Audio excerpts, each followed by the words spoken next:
Assalamualaikum warahmatullahi wabarakatuh. Perkenalkan, nama saya Muhammad Ilham Nurdan Salfajar dari kelas TI21F. Saya di sini akan mempresentasikan materi, yaitu implementasi audit trail dan real time audit. Kita masuk ke slide berikutnya. Audit dalam manajemen data dan keamanan informasi penting karena melindungi aset berharga perusahaan, menangani resiko keamanan, memastikan kepatuhan hukum, dan meningkatkan akuntabilitas, efisiensi, dan reputasi perusahaan. Ini juga membantu dalam pemantauan aktivitas dan perbaikan proses. Kita masuk ke audit trail. Definisinya yaitu adalah audit trail adalah catatan elektronik aktivitas dalam sistem. Penting untuk memantau pengguna, menjaga akuntabilitas, memenuhi persyaratan hukum, penyelidikan masalah, dan meningkatkan keamanan. Di sini ada manfaat.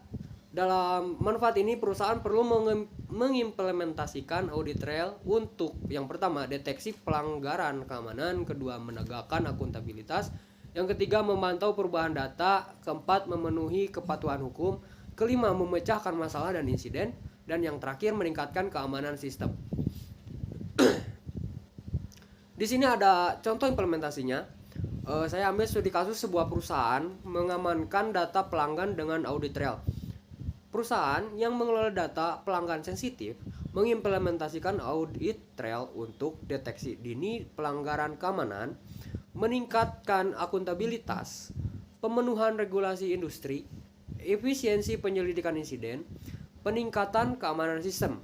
Hasilnya, mereka berhasil menjaga keamanan data, mematuhi regulasi, dan memperkuat kepercayaan pelanggan.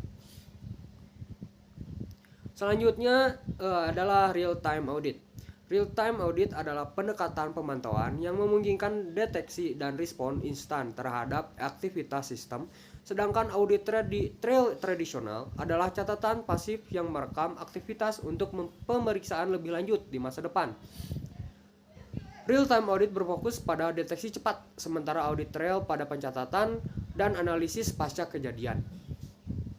Untuk manfaatnya, real-time audit penting dalam bisnis yang cepat berubah karena memungkinkan deteksi cepat terhadap masalah keamanan, respon instan, manajemen risiko efisien, dan ketaatan hukum dinamis. Di sini saya mengambil contoh implementasi sebuah perusahaan lagi menggunakan real-time audit. Perusahaan penyedia layanan keuangan online menggunakan real-time audit untuk mendeteksi upaya akses ilegal ke data pelanggan. Dengan deteksi instan, mereka berhasil melindungi data pelanggan dan merespon segera untuk menjaga keamanan sistem. Nah, jadi perbandingannya itu audit trail, catatan pasif untuk audit dan analisis pasca kejadian, dan untuk real-time audit, pemantauan aktif dan deteksi instan terhadap aktivitas dalam waktu nyata, meningkatkan keamanan. Untuk tantangannya itu kendala dalam mengimplementasikan audit trail dan real time audit meliputi biaya dan kompleksitas teknis, kepatuhan regulasi yang ketat, dampak kinerja sistem, analisis data yang kompleks, keamanan dan privasi data, pelatihan karyawan, keselarasan organisasi, dan sumber daya kapasitas yang memadai. Jadi untuk kesimpulannya, dalam mengimplementasi audit trail dan real time audit, organisasi akan menghadapi sejumlah kendala yang mencakup aspek biaya, teknis, regulasi, kinerja sistem, kompleksitas data, keamanan, privasi, pelatihan, keselarasan, serta sumber daya dan kapasitas. Mengatasi kendala ini adalah kunci untuk keberhasilan dalam menjaga keamanan dan kepatuhan data. Mungkin hanya itu saja dari saya. Sekian, terima kasih.